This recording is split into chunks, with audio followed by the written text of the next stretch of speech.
ಹಿಂದೆ ಕೈ ಕೂಡ ಇರ್ತಾರೆ ಕಮ್ಮಿ ಸರಿಯಾಗಿ ರೈತರು ಭಾಳ ಅದಕ್ಕೆ ಅವರು ಹೇಳಿದ್ದೀನಿ ಅಲ್ಲೇ ಅವ್ರಿಗೆ ಅಲ್ಲೇ ವಾರ್ನ್ ಮಾಡಿ ಬಂದಿದ್ದೀನಿ.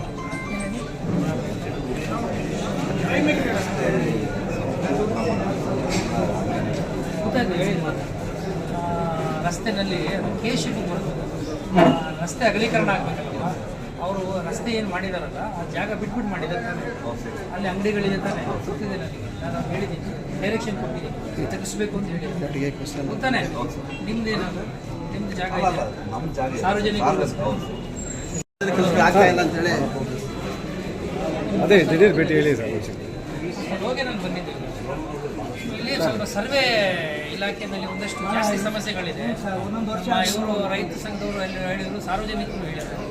ಆಮೇಲೆ ಒಂದಷ್ಟು ಈ ಕೋರ್ಟಿಂದ ಬಂದಿದ್ದ ಆದೇಶಗಳು ಇಂಪ್ಲಿಮೆಂಟ್ ಆಗ್ತಾ ಇಲ್ಲ. AC court, civil court, DC ಕೋರ್ಟಿಂದ ಇಲ್ಲಿ ಸ್ವಲ್ಪ ಏನೋ ಅದು ಮೂವ್ಮೆಂಟ್ ಆಫ್ ಫೈಲ್ಸ್ಗಳು ನಿಧಾನ ಆಗ್ತಾ ಇದೆ. ಅದನ್ನೆಲ್ಲ ತಹಶೀಲ್ದಾರ್ಗೆ ಹೇಳಿದ್ದೀನಿ, ನಾನು ಇಮಿಡಿಯೇಟಾಗಿ ಬಗೆಹರಿಸಬೇಕು ಅಂತ ಹೇಳಿ. ರೆಕಾರ್ಡ್ ರೂಮು ಭಾಳ ಸ್ವಲ್ಪ ಇನ್ನೂ ಇಂಪ್ರೂವ್ ಆಗಬೇಕಾಗಿದೆ.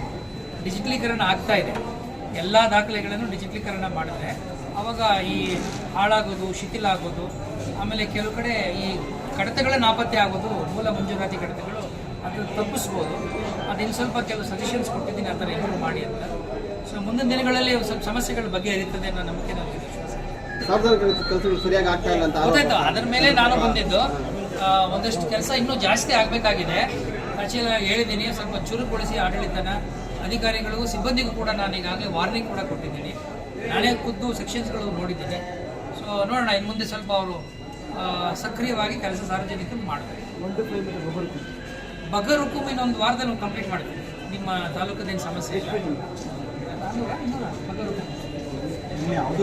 ಫೀಲ್ಡ್ ವಿಸಿಟ್ ಕಂಪ್ಲೀಟ್ ಆಗಿದೆ, ಅದು ಒಂದು ಸ್ವಲ್ಪ ಕಂಪ್ಲೀಟ್ ಮಾಡಿಬಿಡ್ತೀವಿ. ಬಗರ್ ಹುಕುಮ್ ಕಂಪ್ಲೀಟ್ ಮಾಡಿದ್ಮೇಲೆ ಈ ಕೋಡಿ ಕೆಲಸ ಮಾಡ್ತೀವಿ. ಕೋಡಿ ಅರ್ಧ ಆಗಿದೆ, ಇನ್ನೊಂದಷ್ಟು ಕಂಪ್ಲೀಟ್ ಆಗುತ್ತೆ. ಅದು ಆಗೋದ್ಮೇಲೆ ಭೌತಿಕತೆ ತಗೋತೀವಿ. ಸದ್ಯಕ್ಕೆ ಈಗ ಬಗರ್ ಹುಕುಮ್ಮು ಇನ್ನು ಸ್ವಲ್ಪ ಕೆಲಸ ಉಳ್ಕೊಂಡಿದೆ. ಅದಾದಮೇಲೆ ಈ 1 to 5 ಮಾಡೋದು, ಕೋಡಿ ಮಾಡೋದು ಕೆಲಸ ಮಾಡ್ತಾ ಇದ್ದೀವಿ. ಅದನ್ನು ಬಹುಶಃ ನನ್ನ ಪ್ರಕಾರ 2-3 ತಿಂಗಳಲ್ಲಿ ಮುಗಿಸ್ಬೇಕು ಅಂತ ಅಂದ್ಕೊಂಡಿದ್ದೀನಿ. ಇಡೀ ಜಿಲ್ಲೆಯಲ್ಲಿ ಮುಗಿಸ್ತೀವಿ ಸರ್. ಇಲ್ಲಿ ಬರುವ ಸರ್ ಇವರು ಕೂಡ ಹೇಳಿದ್ದೀನಿ, ಅಲ್ಲಿ ಬಂದವರು ಕೂತ್ಕೋಬೇಕು, ಅವರಿಗೆ ಕುಡಿಯೋ ನೀರು ವ್ಯವಸ್ಥೆ ಮಾಡೋಕ್ಕೂ ಹೇಳಿದ್ದೀನಿ. ತಹಶೀಲ್ದಾರ್ ಇಮಿಡಿಯೇಟಾಗಿ ಮುಖ್ಯವಾಗಿ ಶೌಚಾಲಯ ವ್ಯವಸ್ಥೆ ಇಲ್ಲ ಸರ್, ಹೆಣ್ಮಕ್ಳಿಗೆ ಶೌಚಾಲಯ ವ್ಯವಸ್ಥೆ ಇಲ್ಲ. ಸರ್ಕಾರಿ ಸಮಯದ ಕೆಲಸದ ಸಮಯದಲ್ಲಿ ಸರ್ಕಾರಿ ವಾಹನ ದುರುಪಯೋಗಪಡಿಸ್ಕೊಂತ ಇದ್ದಾರೆ. ಇಲ್ಲಿಂದ ಚಿಂತಾಮಣಿಗೆ ಹೋಗಿದ್ದಾರೆ ತಹಸೀಲ್ದಾರ್ ಮತ್ತು ಸಿಬ್ಬಂದಿ ವರ್ಗದವರು. ಅದ್ರ ಬಗ್ಗೆ ಏನು ಹೇಳ್ತಾರೆ ಸರ್? ಸುದ್ದಿ ಎಲ್ಲ ಆಗಿತ್ತು ಪೇಪರಲ್ಲಿ, ನೋಡಿದ್ದೀನಿ ನಾನು ಸುದ್ದಿ. ಹಾಂ ಸರ್. ಈಗ ಆಲ್ರೆಡಿ ಅವ್ರಿಗೆ ಫೋನ್ ಮಾಡಿ ಕೂಡ ಹೇಳಿದ್ದೀನಿ ತಹಶೀಲ್ದಾರ್ಗೆ, ಸ್ವಲ್ಪ ಅವರು ಸ್ಟ್ರೀಮ್ಲೈನ್ ಮಾಡ್ಕೋಬೇಕು ಅಂತ ಕೂಡ ಹೇಳಿದ್ದೀನಿ. ನೋಡೋಣ, ನೆಕ್ಸ್ಟ್ ಟೈಮ್ ಬರೋಷ್ಟೊಳಗಡೆ ಅವರೆಲ್ಲ ಸ್ವಲ್ಪ ಇಂಪ್ರೂವ್ಮೆಂಟ್ ಮಾಡಿರ್ತಾರೆ.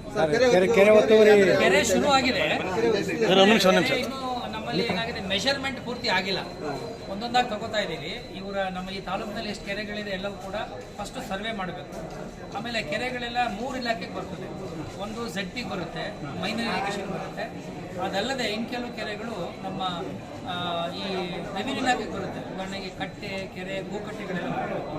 ಇವು ಯಾವುದೆಲ್ಲ ಈಗಾಗಲೇ ಸರ್ವೆ ಆಗಿದೆಯೋ ಆ ಸರ್ವೆ ಆಗಿರೋದನ್ನ ಒತ್ತುವರಿ ಆಗಿದೆ ಇಲ್ವ ನೋಡ್ತೀವಿ. ಒತ್ತುವರಿ ಆಗಿರೋದನ್ನ ಒತ್ತುವರಿ ಬಿಡಿಸೋ ಕೆಲಸನೂ ಕೂಡ ಮಾಡ್ತಾ ಇದ್ದೀವಿ. ಅದು ಪ್ರೋಸೆಸ್ ನಡೀತಾ ಇದೆ, ಇನ್ನೂ ಪೂರ್ತಿ ಕಂಪ್ಲೀಟ್ ಆಗಿದೆ. ರಾಜಕಾಲ ಒತ್ತುವರಿ ಆಗಿದೆ.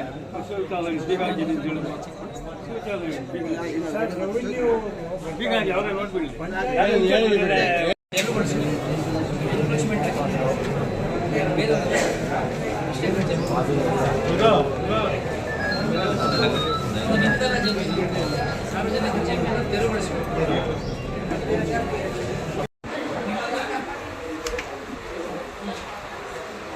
ಅಷ್ಟೇ. ಇಲ್ಲಿ ಕರೆಂಟ್ ಇದೆ, ನೆಕ್ಸ್ಟ್ ಎಲ್ಲಿ ಕಳಿಸ್ಬೇಕಲ್ಲ, ಯಾವ ಮಾಡಬೇಕು ಇವತ್ತೊಂದು ತೋರಿಸಿ, ನಿಮ್ಮ ರಿಜಿಸ್ಟರ್ ತೋರಿಸಿ, ಯಾವಾಗ ರಿಸೀವ್ ಆಗಿರೋದು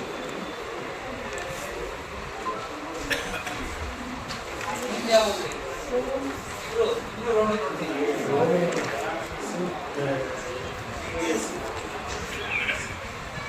ಯಾವಾಗ ನಿಮಗೆ ನೀವು ಯಾವಾಗ ರಿಸೀವ್ ಮಾಡಿ